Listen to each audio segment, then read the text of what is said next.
नमस्कार, मी आचार्य प्रवीण नाथ इथं आयोजित असलेल्या दत्तयागानिमित्त परमपूज्य परमहंस परिव्राजकाचार्य श्री अभिनव विद्या नृसिंह भारती जगद्गुरु शंकराचार्य संकेश्वर पीठ यांच्या मार्गदर्शनाखाली आणि आशीर्वादाखाली आज एक दीप या हिंदू संस्कृतीच्या सनातन संस्कृतीच्या संरक्षणार्थ अशा संकल्पनेखाली आम्ही मुकुंद मंदिर रामदास पेठ येथे संध्याकाळी 6 वाजता एकत्रित होत आहोत।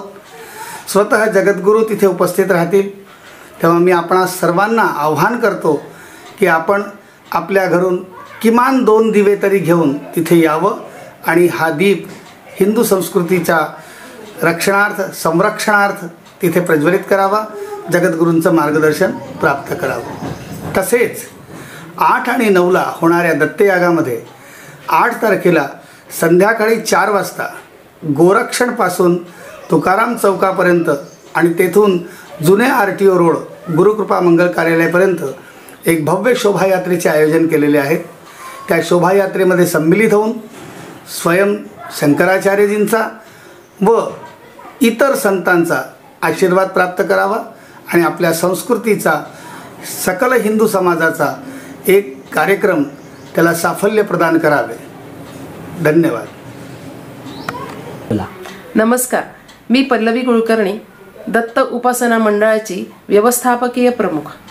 दत्त उपासना मंडळाची स्थापना 12 वर्षांपूर्वी झाली। ह्या उपासना मंडळाचे मार्गदर्शक नितीनजी कोंडोलीकर आहेत। त्यांच्या मार्गदर्शनाखाली आम्ही साप्ताहिक आणि मासिक उपासना ही घेतो।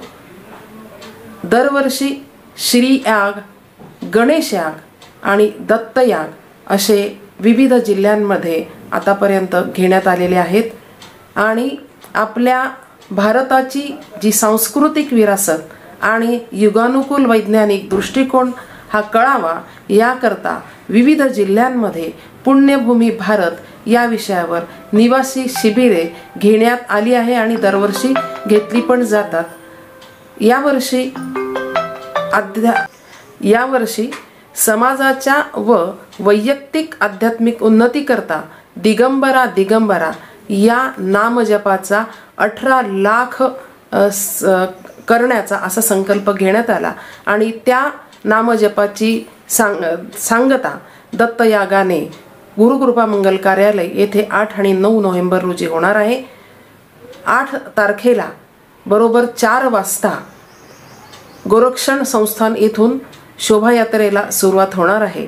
या शोभायात्रेला सकल हिंदू समाजाने अधिकाधिक संख्येने तिथे उपस्थित व्हावे आणि त्यानंतरचा जो दत्तयाग होणार आहे त्याही दत्तयागाला सर्वांनी यावे ही इथे मी सर्वांना कळकळीचे आवाहन करते। धन्यवाद।